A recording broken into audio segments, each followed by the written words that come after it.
80 શબ્દ ઝડપ ready start. ફકરો. આ અરજી તારીખ 26/2/2016ના રોજ દાખલ કરવામાં આવી ત્યારે હકીકતની પૃષ્ઠભૂમિમાં આ કોર્ટે નીચેનો આદેશ પસાર કર્યો છે. ફકરો.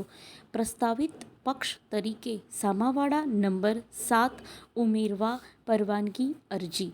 પ્રાથમિક દ્રષ્ટિએ એવું જણાય છે કે પ્રસ્તાવિત પક્ષકાર શ્રી નીતિન હરિકૃષ્ણ દીક્ષિત, જેઓ હાલના દાવામાં મૂળ સામાવાળા નંબર 3 થી 6ના મુખત્યાર છે, તેઓ પણ સ્પેશિયલ દીવાની દાવા નંબર 55/2011ના પક્ષમાં સામાવાળા હતા. એ એક શ્રી મજૂન રુસ્તમજી દ્વારા દાખલ કરવામાં આવી હતી.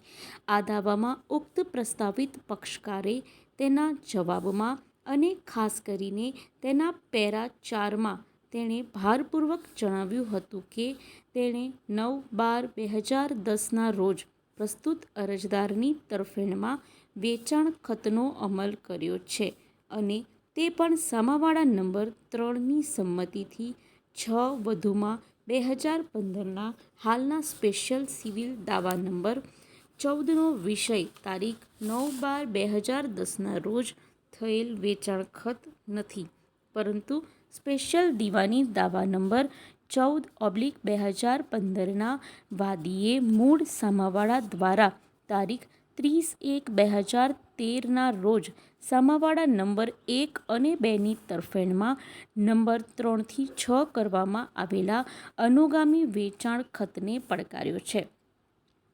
ફકરો. ટૂંકમાં તારીખ 30/1/2013ના વેચાણ ખતના અમલીકરણ અને નોંધણી સાથે ઉપરોક્ત તૃતીય પક્ષને કોઈ લેવા દેવા નથી અને વધુમાં સામાવાળા નંબર 3 થી 6ના પાવર ઓફ એટર્ની તરીકે હાજર અરજદાર મૂળ વાદીની તરફેણમાં વેચાણ ખત સ્વીકારવામાં આવે છે. તૃતીય પક્ષ દ્વારા જેને આંક 38ની તળે પસાર કરવામાં આવેલા અસ્પષ્ટ હુકમ મુજબ વર્તમાન દાવામાં ત્રાહિત પક્ષકાર તરીકે જોડવામાં આવ્યા છે, તેથી ત્રાહિત પક્ષની હાજરી ન તો જરૂરી છે અને ન તો યોગ્ય પક્ષ છે અને તેથી હાલની અરજી વિચારણાને પાત્ર છે. ફકરો. 27મી એપ્રિલ 2016ના રોજ તેને પરત કરવા યોગ્ય બનાવીને સામાવાળાઓને નોટિસ આપી કરો. આ દરમિયાન પેરા 7(બ'ની દાદને આધીન રાહત આથી આપવામાં આવે છે.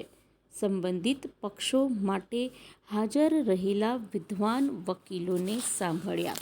ફકરો. અરજદાર પક્ષે વિદ્વાન એડવોકેટ શ્રી પુષ્પદત્ત વ્યાસ, મૂળ વાદી પક્ષે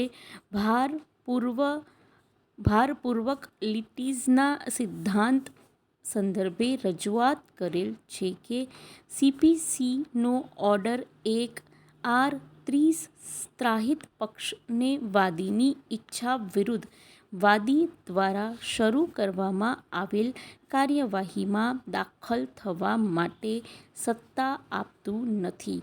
તેમણે આગળ રજૂઆત કરી કે વર્તમાન ત્રાહિત પક્ષ હકીકતમાં મિલકતના મૂળ માલિકના મુખત્યાર છે.